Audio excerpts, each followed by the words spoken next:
이제 세례 요한의 탄생을 알려주었는데 지금은 이제 천사 가브리엘이 나타나서 마리아에게 예수님을 알려주는 대목을 이제 우리가 같이 강해하게 된 것입니다. 여러분들과 함께 26절 말씀을 보겠습니다. 26절에 있는 말씀 다 같이 읽습니다. 여섯째 달에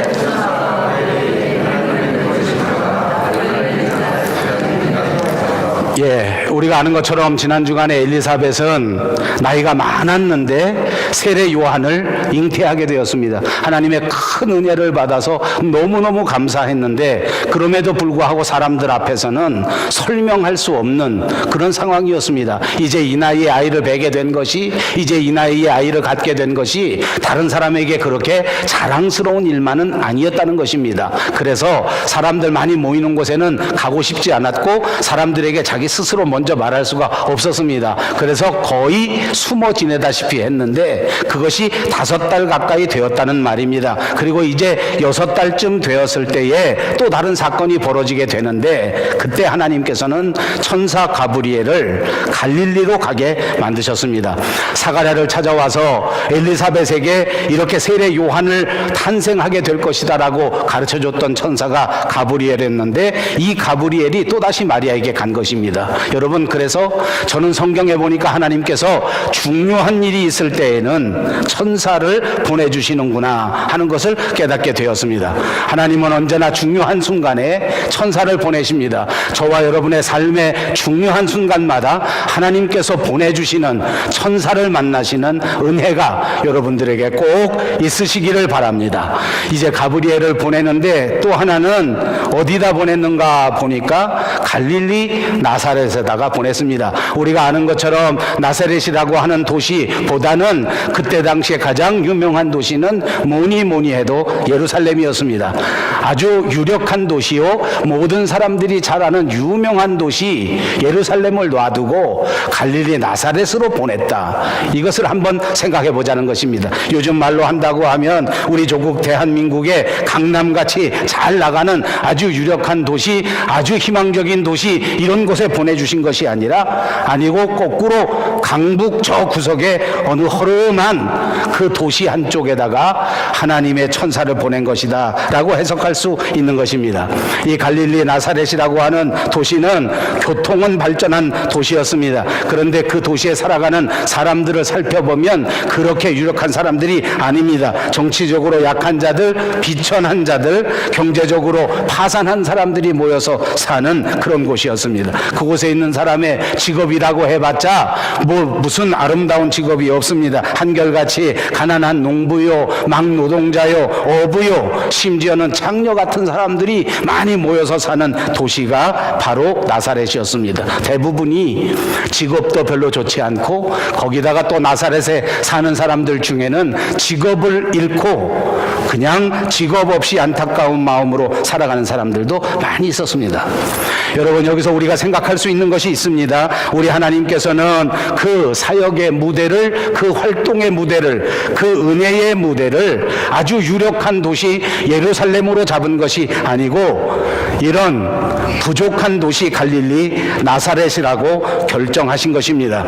오히려 가난한 자들, 오히려 무력한 자들, 오히려 버림받은 것 같은 자들에게 더 큰 관심과 사랑을 가지고 계시다고 하는 것을 알 수가 있는 것입니다. 그렇습니다. 성경을 보십시오. 하나님께서는 언제나 세상에 미련한 것들을 택하셔서 지혜 있는 자들을 부끄럽게 하셨습니다. 세상에 약한 것들을 선택하셔서 강한 자들을 거꾸러뜨리시고 무너뜨리시는 하나님이라고 하는 사실을 믿으시기를 바랍니다. 이제 27절로 가겠습니다. 27절에 있는 말씀을 읽습니다. 다윗의 자손 요셉이라 하는 사람과 약혼한 처녀에게 이르니 그 처녀의 이름은 마리아라.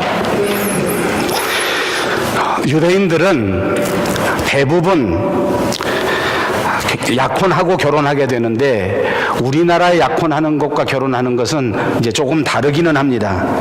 그래서 유대 사람들은 보통 1년 동안 약혼의 기간을 갖습니다. 그 약혼하면 우리 한국의 풍습으로 보면 결혼과 똑같습니다. 책임과 의무가 똑같다는 것입니다. 그래서 약혼하는 순간서부터 그는 책임을 다해야 되고 약혼할 때서부터 순결을 지켜야 하는 것이 유대 사람들의 풍습입니다. 대부분 그때 당시에 유대인 여자들은 13살 정도가 되면 약혼을 한다고 합니다. 그래서 14살쯤 돼서 이제 결혼을 하는 것입니다.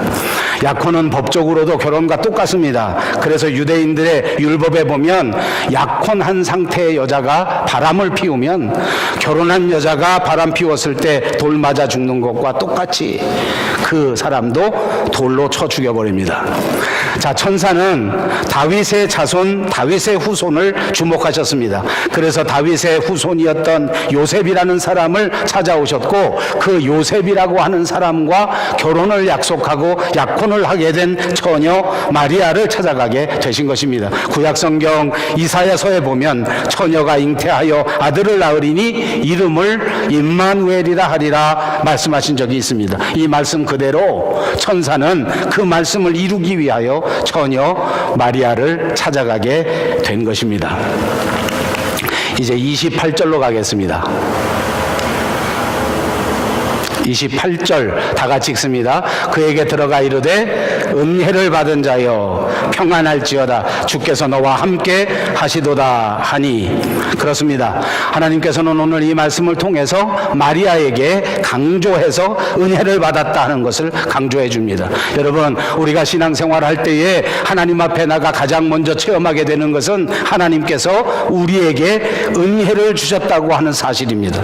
그렇습니다. 여러분 모두 하나님께서 은혜를 주신, 하나님께 은혜를 받은 사람들이라고 하는 사실을 꼭 믿으시기를 바랍니다. 하나님은 여러분을 찾으셨습니다. 하나님은 여러분을 선택하셨습니다. 하나님은 여러분에게 은혜를 주셨습니다. 그렇습니다. 마리아는 하나님 앞에 은혜를 받은 자였습니다. 천사가 마리아를 찾아간 것 자체가 큰 은혜입니다. 그때 당시에 있었던 그 수많은 여자들 가운데에서 하나님께서 고르시고 뽑으셔서 마리아를 선택하신 것입니다. 하나님의 일을 감당하게 하실 수 있도록, 하나님의 일을 맡기시도록, 하나님과 함께 동역할 수 있도록 마리아를 선택하셨는데 그 선택이야말로 엄청난 은혜라고 하는 것을 가르쳐 주는 것입니다. 오늘 저와 여러분은 하나님 앞에 선택을 받았습니다. 이제 우리는 하나님과 더불어 하나님의 사역을 감당하는 자들이 된 것입니다. 이것이 은혜입니다.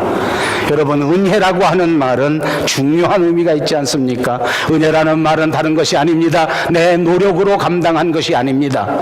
내가 수고해서 얻은 것이 아니라는 말입니다. 은혜라는 말 자체에는 하나님께서 모든 것을 다 감당하시고 하나님께서 모든 것을 책임져 주신다는 뜻이 있다는 사실을 기억하시기 바랍니다. 그렇습니다. 저와 여러분에게 은혜를 주신 하나님께서는 이제부터 저와 여러분의 인생 속에서 하나님께서 모든 것을 다 감당하시고 하나님께서 모든 것을 다 책임져 주신다는 의미를 가졌다는 것입니다. 여러분 모두가 하나님께서 주시는 은혜가 넘치도록 충만하시기를 주님의 이름으로 축복합니다. 이제 29절과 30절입니다.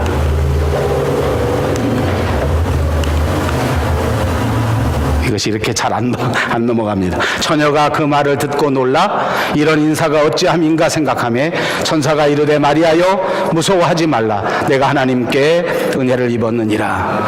마리아는 깜짝 놀라서 생각하게 되었습니다. 하나님께서 자기와 같은 비천한 여자를 찾아왔다는 사실 자체가 깜짝 놀랄 일이었습니다. 이게 무슨 일인가? 그 다음 또 마리아가 생각할 때에는 자기 자신이 엄청난 놀랄 수밖에 없는 사실이 있는데 그건 뭐냐 하면 이제 자기가 약혼한 여자로서 요셉과 결혼을 앞두고 있는데 그런데 결혼을 앞두고 있는 자기에게 찾아왔다는 사실이 또한 놀라운 일이었습니다. 그래서 깜짝 놀란 거예요. 그리고 여러분 놀라게 되면 동시에 우리에게 찾아오는 감정이 있는데 그것이 두려움입니다. 여러분 저는 이 대목에 대해서 여러 번 강해하고 여러 번 설교하였습니다. 우리가 믿음 생활할 때 가장 중요하게 생각할 것 가운데 하나는 하나님의 일에 대하여 하나님의 은혜에 대하여 깜짝 놀라는 일 그리고 두려워하는 일입니다. 제가 목회 생활을 해보니까 우리 사람들은 정말 신앙생활 하는데 두려움을 겪고 있습니다. 제 친구들 가운데에는 늦게 예수님을 믿은 사람이 있습니다. 그랬는데 제게 간증하기를 이렇게 말합니다. 처음 전도해서 교회 가자고 할 때에 아주 친한 친구가 교회 목사가 되었는데 나도 교회 가고 싶다 하는 생각을 안 한 적은 없었답니다.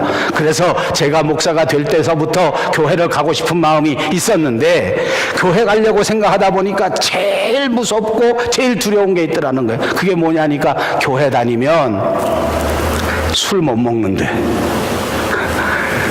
괜히 목사 따라가서 갔다가 교회 다니면 이제 재밌는 이런 모임에 한 번도 못 갈 터인데, 그 다음에 제일 또 두려운 것은 뭐냐면 자기 주변에 예수 믿는 사람들이 굉장히 많은데요. 자기는 강남에 사는데 강남에 좋은 곳에 살면서 자기 친구들 가운데 예수 믿는 사람들이 모여서 얘기하는 걸 들어보면 교회 열심히 다니는 자기 친구들이 자기 재산 중에서 제일 좋은 거, 자기가 가지고 있는 집 중에서 제일 노른자의 위치에 있는 집을 교회에다 갖다 바치더라. 이거 괜히 목사 따라 교회 갔다가 집 바치라고 그러면 어떡하나. 그렇게 무섭더라는 거예요. 그렇게 두렵더라는 거예요. 여러분은 그런 생각 한 번도 안 해보셨나 봐요. 오늘 천사는 그렇게 두려워하고 무서워하는 마리아에게 이렇게 말합니다. 무서워하지 말라. 여러분, 우리가 신앙생활할 때 마음속에 꼭 생각해야 할 것은 무서워하지 말아야 합니다. 하나님이 여러분과 함께 하십니다. 그것이 은혜입니다. 여러분과 동행하시고 한 번도 여러분의 곁에서 떠나지 않으셔서 여러분을 통하여 하나님의 위대한 역사를 이루시고 책임져 주시는 하나님을 믿으시고 두려워하지 말고 무서워하지 않는 여러분들이 다 되시기를 주님의 이름으로 축복합니다. 그렇습니다. 마리아는 이제 은혜를 받았습니다. 두려움 속에 사로잡혔지만 무서워하고 있었지만 그럼에도 불구하고 그가 은혜를 받았습니다. 여러분, 더 놀라운 사실이 있습니다. 마리아가 받은 은혜가 과연 무엇일까요? 30절에 있습니다. 30절 말씀을 다 같이 읽습니다. 천사가 이르되 30절입니다. 천사가 이르되 마리아여 무서워하지 말라. 내가 하나님의 은혜를 입었느니라. 31절을 읽습니다. 보라, 내가 잉태하여 아들을 낳으리니 그 이름을 예수라 하라. 마리아가 받은 은혜입니다. 여러분, 엄청난 것입니다.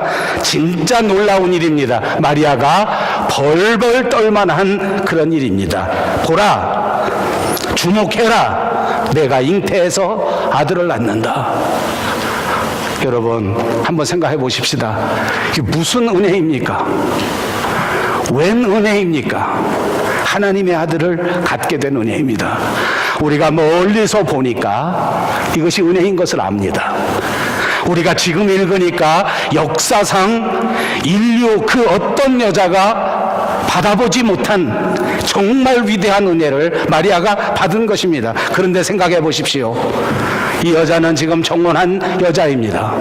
이 여자는 지금 남자를 한 번도 알지 못하는 여자입니다. 이 여자가 살아가는 시대 속에서 만약 약혼한 여자가, 만약 정혼한 여자가 다른 남자와 더불어 아이를 낳게 된다고 하면 그는 여지없이 돌에 맞아 죽어야 하는 상황입니다.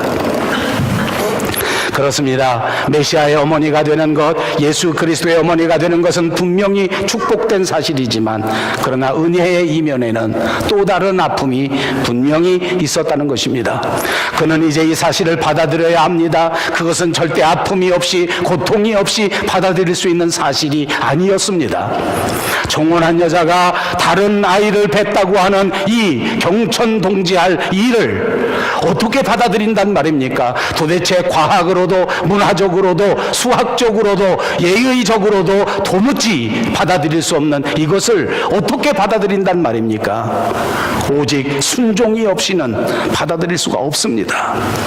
오직 하나님의 말씀에 관한 순종이 없이는 받아들일 수 없습니다. 이 사실을 받아들이는 순간 그는 핍박을 받을 것입니다. 사람들의 손가락질을 받을 것입니다. 아니, 심하면 사람들에게 돌을 맞아 죽을지도 모릅니다.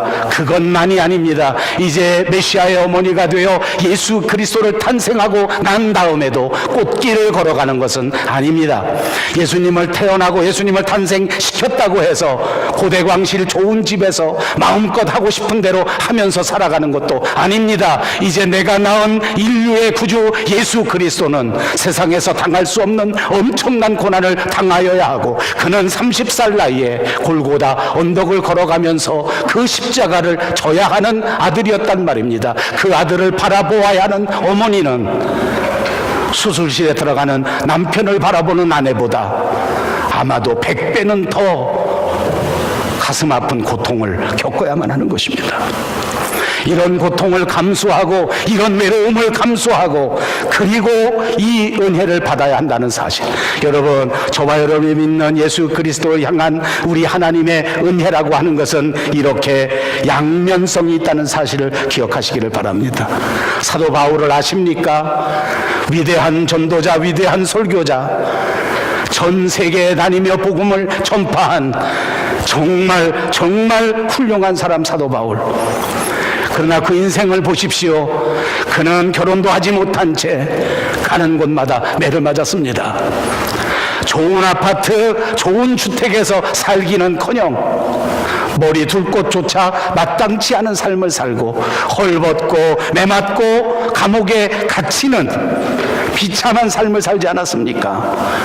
자식이 어디 있었습니까? 독신이었습니다. 여러분, 저와 여러분이 하나님 앞에 은혜를 받았습니까? 저와 여러분이 하나님을 사랑하십니까? 은혜를 받았으면 아픔도 고난도 각오하는 성숙한 그리스도인들이 꼭 되시기를 바랍니다. 사도 바울은 존경받을 인물입니다. 우리 모두가 사랑합니다. 그러나 냉정하게 한번 묻겠습니다. 여기 있는 모든 여자들, 혹시 여러분이 사도 바울하고 결혼하라고 하면 결혼할 수 있는 사람 한번 손 들어 보십시오. 아무도 없습니다. 손 들기 전에 내가 말할게요. 저는 생각하기를 여러분이 다 손 들 거라고 생각합니다. 그래서 설교 준비할 때 이렇게 하기로 했습니다. 아무도 손 안 드시는군요. 여러분, 정말 손 들 수 있겠습니까? 깊이 생각해야 합니다. 깊이 생각해야 합니다. 이것이 은혜 받은 사람의 삶이라고 한다면 오늘 이 시대를 살아가는 저와 여러분이 하나님 앞에서 어떤 은혜를 받고 어떤 희생을 결심해야 하겠는가 하는 것을 생각해 보아야 합니다. 32절을 읽겠습니다. 저가 큰 자가 되고 지극히 높으신 이의 아들이라 일컬어질 것이요 주 하나님께서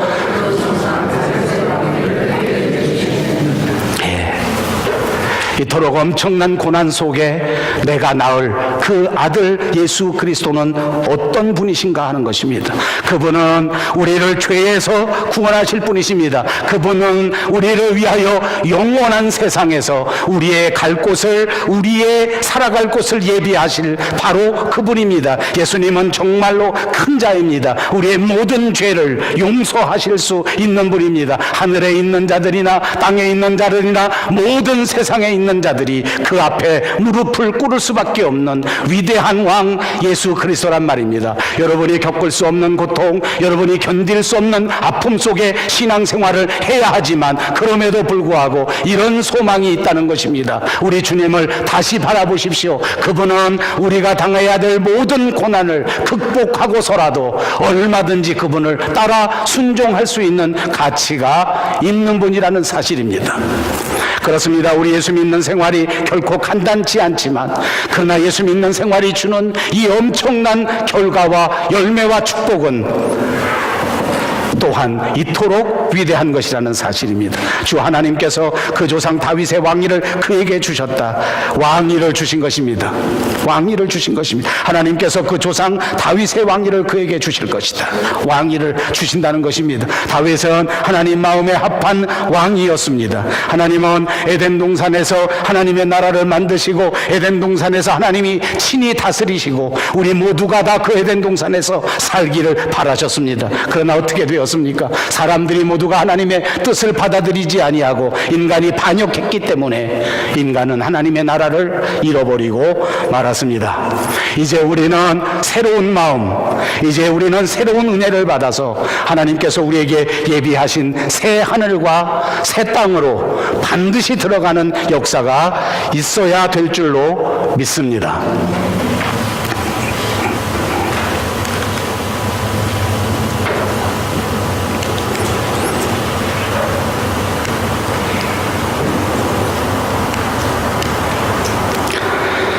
33절로 가겠습니다. 다 같이 읽습니다. 영원히 야곱의 집을 왕으로 다스릴 것이며 그 나라가 무궁하리라. 그렇습니다. 이 말씀에서는 영원히 야곱의 집을 왕으로 다스릴 것이며 그 나라가 무궁한다. 이것은 사실 따져보면 조건과 컨출에게 이루어지는 약속으로 이루어진 것입니다. 예수님이 야곱의 집에서 왕 노릇할 때 그때 비로소 무궁한 나라가 이루어진다는 말씀으로 이해해야 된다는 말입니다. 그렇습니다. 예수님께서 우리의 왕이 되실 때 우리의 삶이 무궁해지는 역사가 있는 줄로 믿습니다. 여러분 모두의 삶에 예수님께서 왕이 되시기를 주님의 이름으로 축복합니다. 여러분의 인생 가운데 예수님이 왕이 되시기를 바라십니까? 바라시면 아멘 하십시오. 여러분 삶에 예수님이 왕이 되시려면 어떻게 해야 되는지 압니까? 한 가지 아주 중요한 전제가 있습니다. 여러분이 왕이 되지 말아야 예수님이 왕이 됩니다. 오늘을 살아가는 저와 여러분 현대인들의 가장 큰 죄악이 뭔지 압니까? 모두가 다 내 인생에 내가 왕이 되어 있습니다.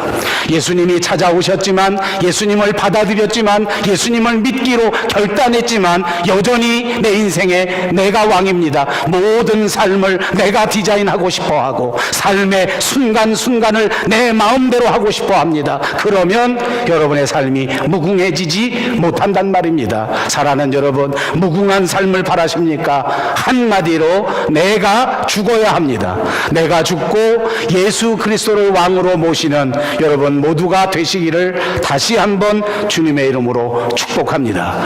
이제 34절입니다. 마리아가 천사에게 말하되 나는 남자를 알지 못하니 어찌 이 일이 있으리까? 처녀가 아기를 낳는다는 것은 정말 이해할 수 없는 일 아닙니까? 경험적으로도 과학적으로도 도무지 이해할 수 없습니다. 불가능합니다. 거기다가 또 다른 문제가 있습니다. 마리아는 전혀 생각도 못했습니다. 사실 엘리사벳은 기도라도 하지 않았습니까? 그런데 마리아는 전혀 기도도 하지 않았습니다. 결혼도 하지 않았는데, 남자와 관계도 맺지 않았는데 어떻게 아이를 낳는단 말입니까? 정말 받아들이기 어려운 상황, 받아들이기 어려운 은혜였습니다. 여러분, 우리가 신앙생활 하다 보면 매일같이 이런 일에 부딪힙니다. 도무지 이해가 가지 않습니다. 도무지 내가 받아들일 수가 없어요. 그리고 내 생각에는 되지 않는 일입니다. 제가 지난 주간 강의할 때 그런 말을 하였습니다. 우리가 까딱 잘못하면 기도하는 걸 잃어버린다. 우리가 까딱 잘못하면 기도하지 않는다. 왜? 안 될 줄 아니까. 기도해도 안 된다고 생각하니까. 우리 신앙생활의 가장 큰 대적은 이것입니다. 불가능하다고 생각하는 것입니다. 내가 기도하지도 않았는데, 내가 바라지도 않았는데, 내가 도저히 감당할 수도 없는데 하나님이 어떻게 역사하신단 말이냐. 이것은 대적입니다. 마리아는 감당할 수 있는 능력이 자기에게 없었습니다. 어떻게 감당한단 말입니까? 처녀가 아이를 낳았는데, 도대체 결혼도 하지 않았는데 아이를 낳아서 자기가 이 상황을 어떻게 감당할 것입니까? 어떻게 아멘으로 받아들일 수 있겠습니까? 우리 같으면 할 수 있겠습니까? 그런데 마리아는 감당하기로 결심합니다. 순종하기로 결심합니다. 그리고 아멘, 주의 말씀대로 이 계집종에게 이루어지기를 바랍니다. 이것이 놀라운 신앙의 비밀입니다. 오늘 저와 여러분에게도 똑같은 도전이 다가옵니다. 내가 나이가 많아 늙었는데 무엇을 할 수 있단 말인가?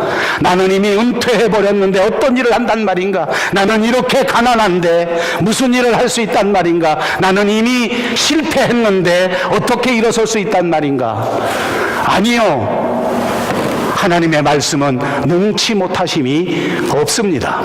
말씀 앞에 순종하면 하나님은 다시 여러분의 인생을 통하여 하나님의 위대한 역사를 이루어 가신다는 사실을 믿고 또 믿고 한 점도 의심하지 않으시기를 주님의 이름으로 축복합니다. 35절입니다. 천사가 대답하여 이르되 성령이 내게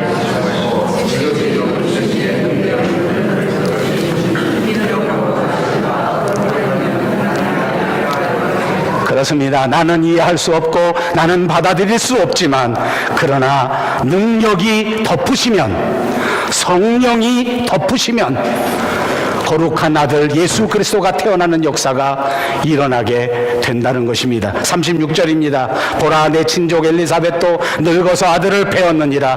본래 임신하지 못한다고 알려진 이가 이미 6달이 됐다.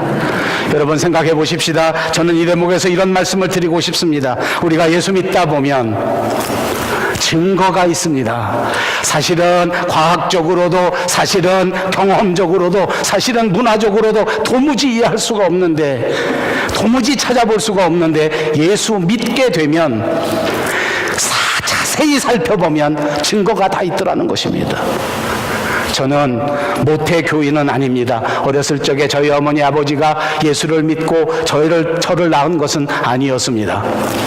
그런데 어느 날 제가 은혜를 받고 목사가 되려고 고시를 보러 갈 때에 저희 아버지, 저희 어머니가 저와 함께 기도하면서 가르쳐주는 사실을 들어보니까 저희 어머니 아버지는 예수를 믿지 않았지만 저희 가족들 가운데 단 고모부님이 저희 가족들 가운데 먼 친척 되시는 분이 초창기 예수님이 들어오실 때 순교하신 분이 있고 평생을 그리스도를 위하여 살아가신 분이 있고 우리 가정을 위하여 기도하시면서 이곳에 하나님의 종이 나도록 그렇게 열심히 기도한 사람들이 있었더라는 사실을 듣게 되었습니다. 사실은 자라나면서 저는 아무것도 몰랐습니다. 사실은 자라나면서 전혀 알 수가 없었습니다. 여러분 우리가 예수를 믿고 증거를 찾아볼 일이 없지 않습니까? 다른 사람 주변에 그런 일이 있는 것을 모르고 지나가는 일 전부 태반입니다. 그런데 어느 날 은혜를 받고 나서 보니까 가만히 살펴보니까 이미 내 삶의 현장 속에 하나님께서 주신 증거가 있었더라고요. 하나님이 선택하신 증거가 있었더라고요. 그것이 엘리사벳입니다. 친척 엘리사벳이 나이가 많아 늙어서 도저히 아이를 낳을 수 없는 상황이었지만 하나님의 역사가 임하시니까 그에게 아이가 생겨졌고 그가 세례 요한을 잉태하는 역사가 있었다는 것입니다. 사랑하는 여러분, 믿음의 증거는 여러분의 삶의 주변에 있습니다. 여러분 교회 안에 있습니다. 여러분 친척들 안에 있습니다. 이 신앙의 증거와 믿음의 증거를 찾아내시는 여러분들이 되시기를 바랍니다. 우리가 같이 읽은 37절 말씀 다시 한번 읽습니다. 대저 하나님의 모든 말씀은 능하지 못하심이 없느니라. 그렇습니다. 하나님의 말씀은 능치 못하심이 없습니다. 하나님은 말씀을 통해서 역사하십니다. 말씀을 통하여 천지를 창조하시고 말씀하실 때 우리에게 감동하게 하시고 말씀으로 처녀가 잉태하게 하는 역사를 이루시고 말씀으로 예수 그리스도를 죽은 자 가운데서 일으키시고 말씀 가운데 죽은 자 가운데서 부활 승천하는 역사를 다 이루시는 것입니다. 그렇습니다. 말씀하시면 예수님이 찾아오신 것입니다. 말씀하셨기에 그 예수님이 우리를 위하여 죽으신 것입니다. 오늘 이 시간 주님이 우리에게 말씀해 주십니다. 이제 내가 너희와 함께 할 것이다.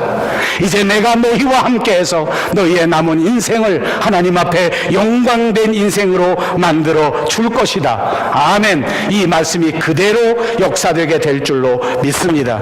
38절 마지막 말씀을 다 같이 읽겠습니다. 마리아야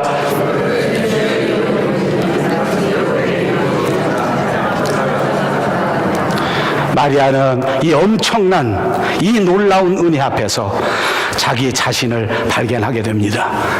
주의 여종이다. 나는 주의 종이다. 이렇게 발견하게 된 것입니다. 하나님께서 자신을 택하시고 하나님이 내 삶의 주인이시다. 그래서 나는 하나님의 종이다. 여러분, 제가 목사가 돼서 평생 목사로 살아가면서 많은 주의 종들을 봅니다. 또 저는 신학교에서 학생들을 가르치는 일을 30년 넘게 해왔습니다. 목사가 되고자 하는 사람들을 많이 봅니다. 정말 안타까운 건 뭔지 압니까? 하나님이 은혜를 충만하게 주면 그 다음 이 사람들이 내가 주의 종이라는 사실을 까맣게 잊어버리고 내가 주인인 줄 알아요. 내가 능력자인 줄 알아요. 내가 이제부터 대우를 받아야 되는 사람이라고 생각하는 사람이 얼마나 많은지 몰라요. 마리아를 보십시오. 엄청난 은혜를 받지 않습니까? 인류의 구주 예수 그리스도를 탄생시키는 이 위대한 역사의 주인공이 된 사람이 마리아입니다. 천주교가 말하는 대로 말한다면 이제부터 성모가 되고 이제부터 하나님의 나라를 좌지우지하는 가장 강력한 여인이 된 것 아닙니까? 이제 마리아가 한마디 하면 모든 일이 이루어지는 역사입니다. 이제 나는 하나님의 은혜 받은 자다. 다 내 말을 들으라 라고 말한다고 해도 아무도 어필할 수 없는 일입니다. 그런데 그는 하나님 앞에서 고백할 때 나는 주님의 여종입니다 라고 고백한 것입니다. 자신을 낮춘 것입니다. 종이 무엇입니까? 주장할 수 있는 권리가 없습니다. 제가 여러분에게 많이 말씀드렸습니다. 하나님의 교회를 다니면서 받아야 될 가장 큰 은혜 가운데 하나는 나는 권리가 없다는 것입니다. 한번 입으로 해보십시다. 나는 권리가 없다. 권리가 아무것도 없는 사람들이 내 입장을 내세우면 되겠습니까? 안 되겠습니까?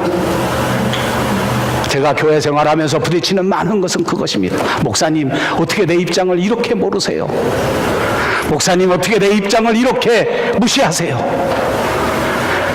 정말 안타까운 일입니다. 여러분, 미안하지만 목사인 저는 여러분의 입장을 함부로 할 수 없습니다. 제가 그렇게 하겠다는 것이 아닙니다. 하나님은 여러분의 입장보다 훨씬 더 중요합니다. 오늘 마리아는 하나님 앞에서 내 입장을 내세우지 않았습니다. 마리아가 만약 내 입장을 내세웠다면 하나님, 이건 해도 너무하지 않습니까? 내 입장을 보십시오. 약혼한 약혼녀 아닙니까? 아직 남자를 알지 못하는 처녀 아닙니까? 내 인생을 통째로 망치게 만들어 버리실 것입니까? 은혜를 받았다면 돈부터 주셔야 되지 않겠습니까? 라고 항변할 수 있었는데 그는 그런 항변을 한 번도 하지 않았습니다. 우리도 하나님 앞에 은혜를 받았다면 제발 그런 항변을 하면 안 됩니다. 주인은 하나님이십니다. 주인은 일을 하시는 것이고 종은 그 일을 순종하며 따르는 것입니다. 나의 뜻을 접고 나의 뜻을 내려놓고 그리고 하나님의 뜻을 따르고 하나님의 일을 감당하는 것이 마리아의 자세였습니다. 오늘 저와 여러분에게 가장 중요한 것은 이것입니다. 하나님의 뜻에 순종하기 위해서 나의 뜻을 접는 것입니다. 나의 나라를 세우는 것이 아니라 하나님의 나라를 세우는 것입니다. 신앙은 바로 이것입니다. 나를 내려놓고 예수님을 높여드리는 것. 우리 한번 입으로 해보십시다. 나를 내려놓고 예수님을 높이겠습니다. 나를 내려놓고 예수님을 높이겠습니다. 이렇게 살아가시는 여러분 모두가 되시기를 주님의 이름으로 축복합니다.